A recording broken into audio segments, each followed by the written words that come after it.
Welcome into the Fantasy Football Forge. My name is Steve, and it's time for our second little player profile here.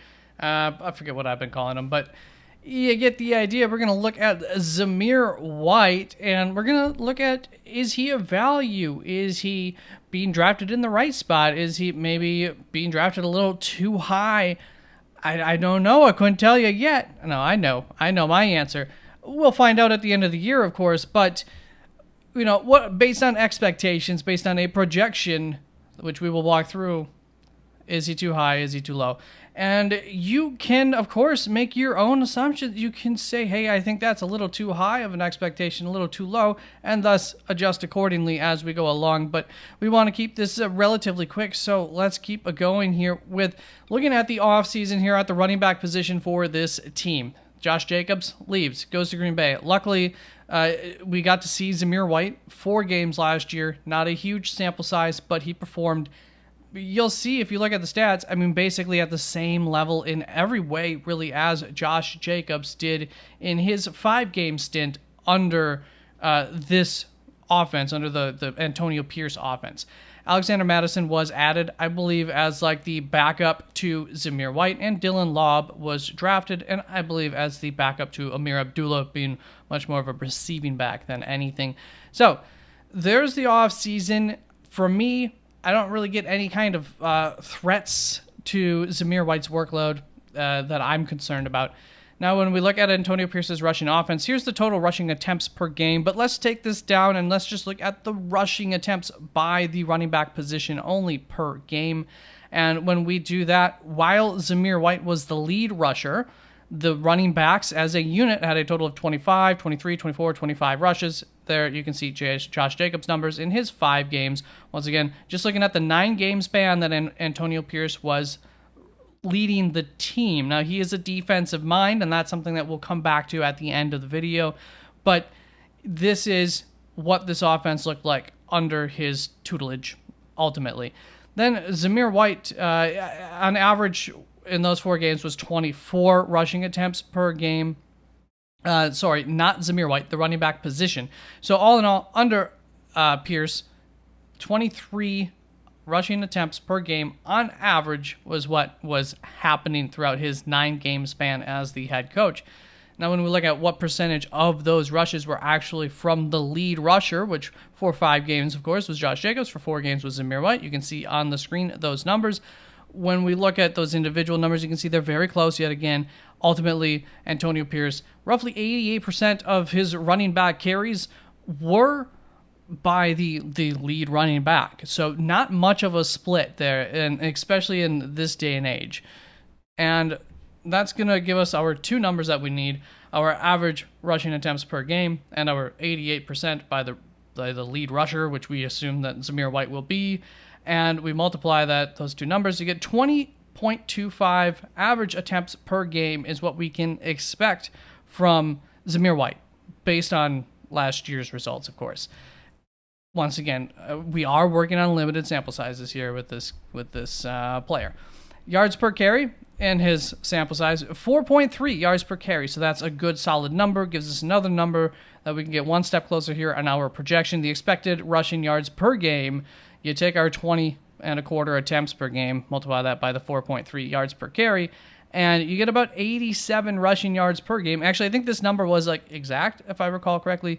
Or it was 87.015 or something. Now, let's look at the receptions per game. The RPG will just got, there's your final number, 2.25 receptions per game. So in the 4 games that Zamir White was the lead rusher, he had 3 receptions, 0, 5 receptions, 1 reception, all for 9 receptions. 9 receptions over those 4 games came to that 2.25 number. And this is exactly the same number that we would get if we did Josh Jacobs' average over a 4-game span out of the 5 games that he played. So if we just leave out one of those games, which I believe was a 0 reception game, then the number's exactly on. Roughly, over the 9 games, on average, the leading rusher, not the entire running back group, but the leading rusher was getting 2.25 receptions per game, whether it was Zamir White or Josh Jacobs. And on average, Zamir White's yards per reception was 5.2. Another solid number here. Keep that in mind. These numbers are not bad, and it's easy to think that they could go down, if anything, more so than expecting them to go up, especially over a larger sample size. And Zamir White's first entire season, how will he hold up? These are things that we can keep in mind here when, at the end of the video, I suppose. When it comes to the receiving yards per game, you multiply those last two numbers that we came up with, 11.7 receiving yards per game. So now we have all the yards that we're going to get, 98.7 yards per game, which comes to about 9.8 fantasy points per game. Notice I am rounding that down a little bit. And for the most part, I've been rounding numbers down in general. Not like it would make a huge difference here, but just keep that in mind as well. Then we take our half point per reception in a half PPR format for those 2.25 receptions.